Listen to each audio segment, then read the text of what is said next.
Hello and welcome to the Two Kings Coffee Pod. I'm your host, Michale. This is the place where we spill the beans on all things coffee. Today, we're diving deep into the world of the Cortado.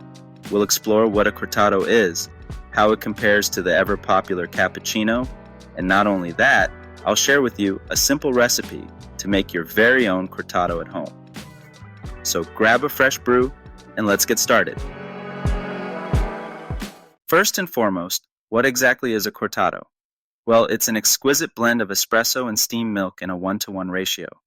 This balance of espresso and milk delivers a beverage that is both rich and creamy. This delightful concoction owes its name to the Spanish verb cortar, which means cut, denoting the technique in which the intensity of espresso is elegantly cut with milk. If you order a Cortado in a coffee shop, it generally contains 2 ounces of espresso and 2 ounces of milk.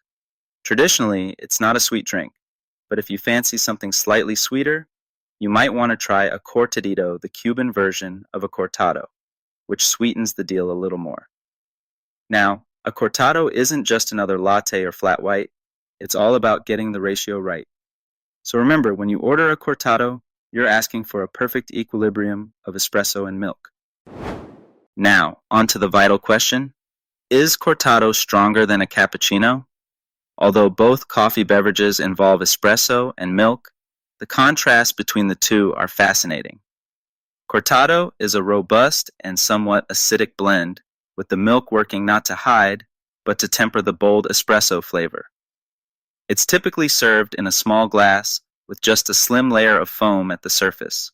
No foam mustache with this one, folks.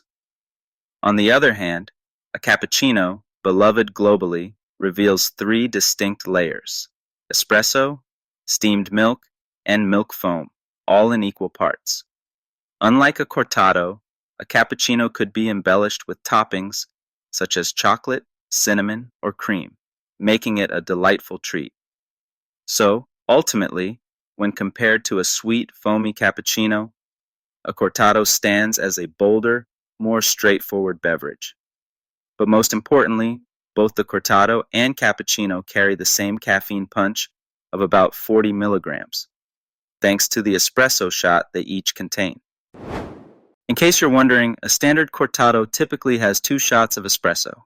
Served the traditional Spanish way, it comes in a glass with a metal ring base and a wire handle. And now, for the grand finale, I'll share with you a simple cortado recipe. It's a delightful blend of robust espresso and smooth steamed milk. Here are the ingredients you'll need: 2 shots of espresso, 2 to 3 ounces of steamed milk, and 17 grams of ground espresso. You'll also require a 4-ounce cortado glass. First, grind 17 ounces of espresso coffee. Then pour 3 ounces of milk into the milk pitcher. Next, extract 2 shots of espresso into a glass. While the espresso is extracting, steam your milk until it's just hot to touch, but remember, no foam is needed. Finally, gently pour the steamed milk into the espresso to complete your cortado.